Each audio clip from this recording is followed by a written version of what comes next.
تخيل معايا تشري اغلى خردة في العالم وتحاول تردها للحياة في ظرف 24 ساعة فقط. هاد الاودي ارسيس اللي كتشوفو هي احسن طوموبيل يستعط في العالم، ولكن هذه اللي قدامنا واكله الدق ومجروحه في كرامتها. واش ممكن هاد الحطام يرجع يزقر من جديد ويولي همزه ديال الصح؟ يلا نكتشفوا اشنو مخبي تحت هاد الكاروسري اللي مهرس. شوفوا الفرحه ديال الامتلاك، واخا الحاله كيبان ما غيتقاد فيها والو، ولكن هاد الارسيس همزه حقيقيه اللي كيعرف قيمتها. شوفوا الكوف والمساحه تبارك الله، ولكن ملي كتقرب كتبان الكارثه. وين سكرين القدامي مهرس تماما، وظاهر ان الإيرباغ اللي تفرقعات خلات اللي كان راكب يضرب راسه مع الزاج. اول خطوه كانت هي الزاج وبدلوها في ظرف ساعه باش تبدا الخدمه ديال المعقول.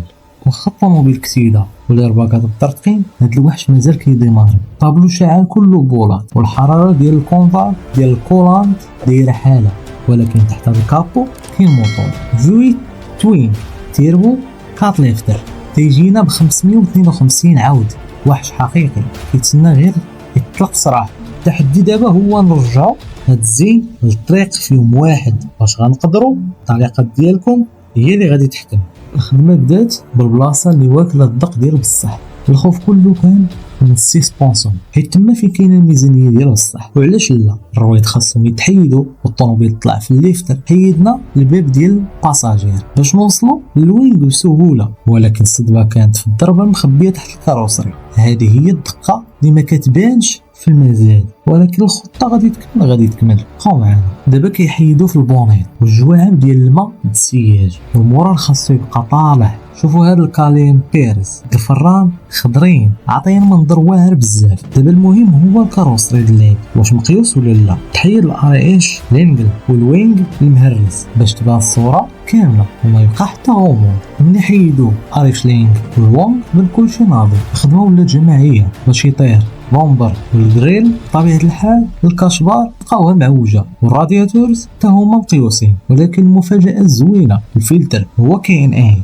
يعني الطوموبيل غالبا تيند وهولا واجده للسرعه. طارت الواتشر وولد وتخيلوا الماء في كاع البلايص. نزلنا تحت الطوموبيل كنا ريكزيست ديال ميلتيك صوتها هبيل سترات بيب، ولكن الصدمه كانت في الاير سيسبونسون. الايرباغ اللور خارجين من بلايص باقي غير حيت تهزات في الليفت. وغنشوفوا من بعد واش غترجع الطوموبيل للتوازن ديالها ولا لا. هاد الارسيس عندها تاريخ، كانت في يدين شركه مينتا مونكي وكان كيدار عليها السحب. السيد اللي ربحها باعها ومولاها جديد هو اللي دار بها كسيده. التقرير كيبين بلي الطوموبيل كاتيجوري اس، يعني كاين ضرر في الشاسي، ولكن الكيلومتراج ديالها حقيقي وما فيه حتى غش. هادشي كيخليهم يستمروا في الاصلاح ديالها. مازال السسبونسيون خلق لهم مشكل كبير، ولكن الخدمه في القدام هي الاولويه عندهم. حيدوا الاندر ترايس والموتور كيبان دابا ناضي بلا ما يضيعوا الزيت. رادياتور بار والكاش بار مهرسين خاصهم يحيدوهم دابا. حاولنا نحافظوا على الاركون كونديرسر والغاز ديالو باش نحميو البيئه وما نضيعوش الفلوس. الخدمه كانت دقيقه بزاف. الكوندينسر بقى مزيان والرادياتور تحيدوه بطريقه مزيانه. سلام بان والانتن كولر تا هما تحيدوا بطريقه اللي هي مزيانه. جوينه ديال التيوات والكابليات في هذا الموتور دايرين بحال شي لغز، كلشي مزاحم وتما بان شي بريزات ما راكبينش. الخدمه ديال الفريق هي اللي خلاتهم يفهموا هذا الشيء كله. هاد الخدمه كتفكرهم الطريقه القديمه ديال الاصلاح. دابا الثقه كاينه بلي هاد الهمزه حقيقيه. الارسيس قامت عليهم ب 20 مليون يورو وضربه غير 150 الف كيلومتر. الا كملوا الاصلاح بقل من 10 مليون يورو فغادي يربحوا فيها ثمن خيالي، ولكن الوقت ما عندهمش. المعرض ديال سيما في ميريكان قريب، وخاص الطوموبيل توجد وتوصل لميريكان في ظرف ديال شهر. هذا هو التحدي بالنسبه لهم. والفاس جابوه جديد كامل ب 6 المليون. بداو بالتركب ديال الرادياتورز والكاش بار جديد. الوينغ ركب مسمر ولكن صدمه كبيره. الهايدر ليفت ما بغاوش يتركبوا في البريس مبدلين حيت هادو ديال الفاس ليفت جديد والطوموبيل قديمه. طلع المشكل عندهم في الموديل ديال الطوموبيل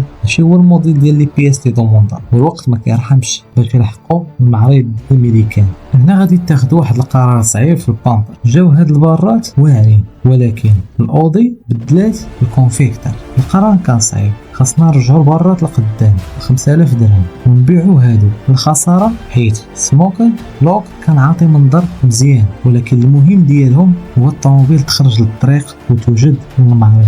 البوني تركب واخا كان الفرق بسيط في اللون. البانيل غابس غيتصاوبوا من بعد، صيفطنا الرويضه المهرسه الويتش ماين باش تبدل البينو باش ترجع ناضيه. دابا الطوموبيل بدات كتوقف على رجليها وبدات كتحرك باش يوفروا ميزانيه. الباب المهرس تعوض بالاسيس ديزل ب 350 درهم فقط. ركب جا مزيان بحال ديال الايرسيس تماما، الفرق كان غير في الزواق والكروم. دابا بقى غير الفينيسيون ديال الجوانات والبولونات. واش نظركم هاد الايرسيس غتوصل لسيما اقرب وقت؟ خليكم معنا في الجزء اللي جاي باش نكتشفوا النتيجه اللي غادي تصدمكم ونشوفوا الطوموبيل بشحال غادي يقدروا يبيعوها وشحال غادي يربحوا فيها. ما تنساوش ديروا معكم اشتراك، بارطاجيو الفيديو مع الناس صحابكم. تلاقاو في الفيديو الجاي. تهلاو.